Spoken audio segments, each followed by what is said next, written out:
Hi, welcome to Vocalize. In this video, I'm going to be talking about a yes/no board.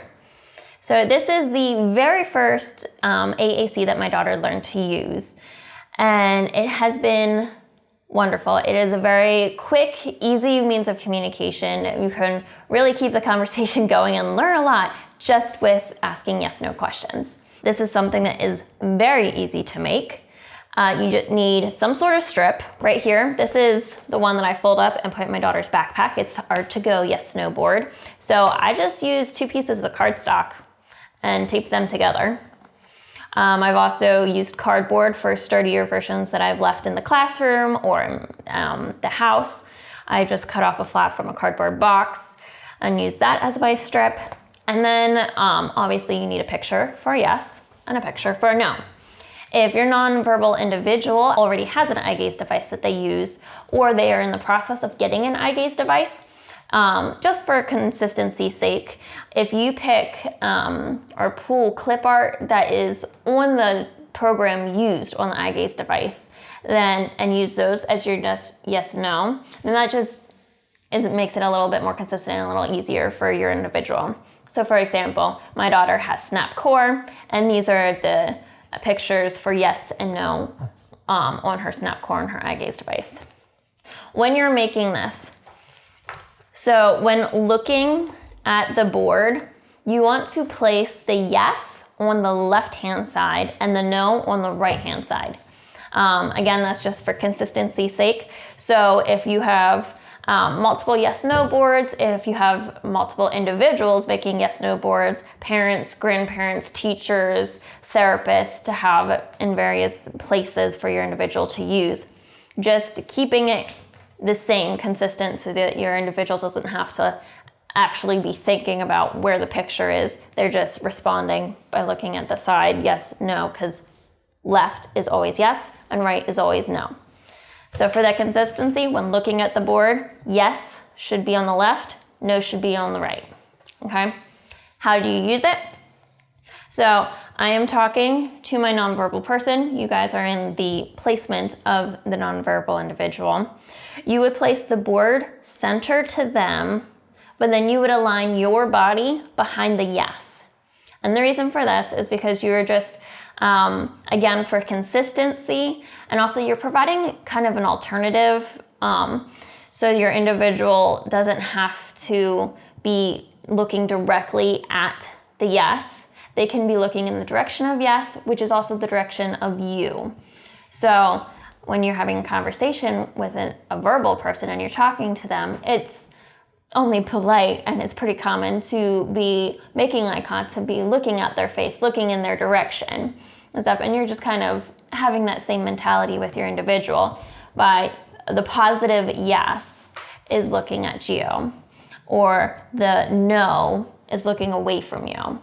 So my daughter has Rett syndrome. It takes time and it's a little bit harder sometimes for her to focus her eyes. So instead of saying, okay, you have to hone in on this picture, just this general area of the yes or looking at me just makes it a little easier on her. Okay, so your body is behind the yes when you ask.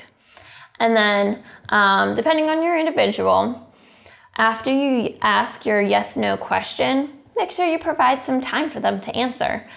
With Rett syndrome, you have the apraxia.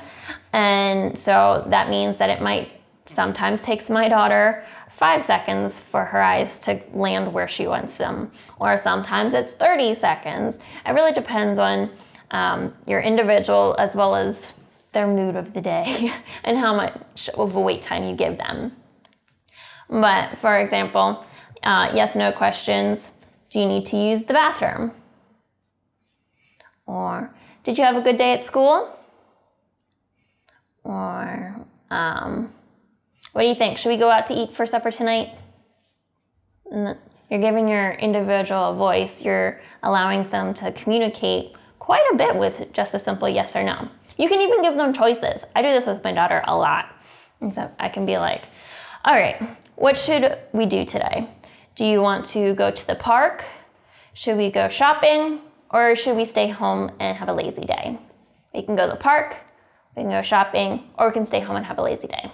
Do you want to go to the park? Do you want to go shopping? Do you want to stay home and have a lazy day? And in that case, when I'm giving them choices, or I'm giving my daughter choices and I'm listing, I always go through the list 2 or 3 times, the full list, all of her options 2 or 3 times before going and asking yes, no for each individual one. And even if she says yes to the very first, I will always finish my list and ask her yes, no with the others, just to make sure. Because sometimes she will say yes to more than one, or she will say yes to everything, or she'll say no to everything. And if she says yes to everything, I'll be like, okay, well, we can't do everything today. We'll have to save some stuff for tomorrow. Or if she says no to everything, I'm like, well, all right, I guess you don't want to do any of that. Let's see if I can come up with some other ideas. Something else that I like to do with my daughter when using the yes, no, is I try to confirm her answer after she gives it. Again, with the apraxia, it's not a science of how long I should wait, and so sometimes I might be too quick. Or sometimes she answered me and I give her too much time to pass, and then she, like, her eyes are looking different places and I mistaken the random look as an answer when she's already given me an answer or something. So I'll just confirm an answer after asking my question. So, do you need to go to the bathroom? Yes, you do? Okay, let's go. Or something like that. So that if that way I'm telling her, okay, I interpreted what you said or where you looked as yes. And then if I'm wrong, which it happens, I am sometimes, and then she can make a noise, or she can lean towards the other side or indicate in some way, no, you didn't communicate, or you didn't get my answer correct, so fix it. I want the other option. Okay. All right, so that's the yes, no board. I have a follow-up video that talks about best yes, and that's another easy way to communicate using yes, no questions. So make sure that you check out that video, and thanks for watching.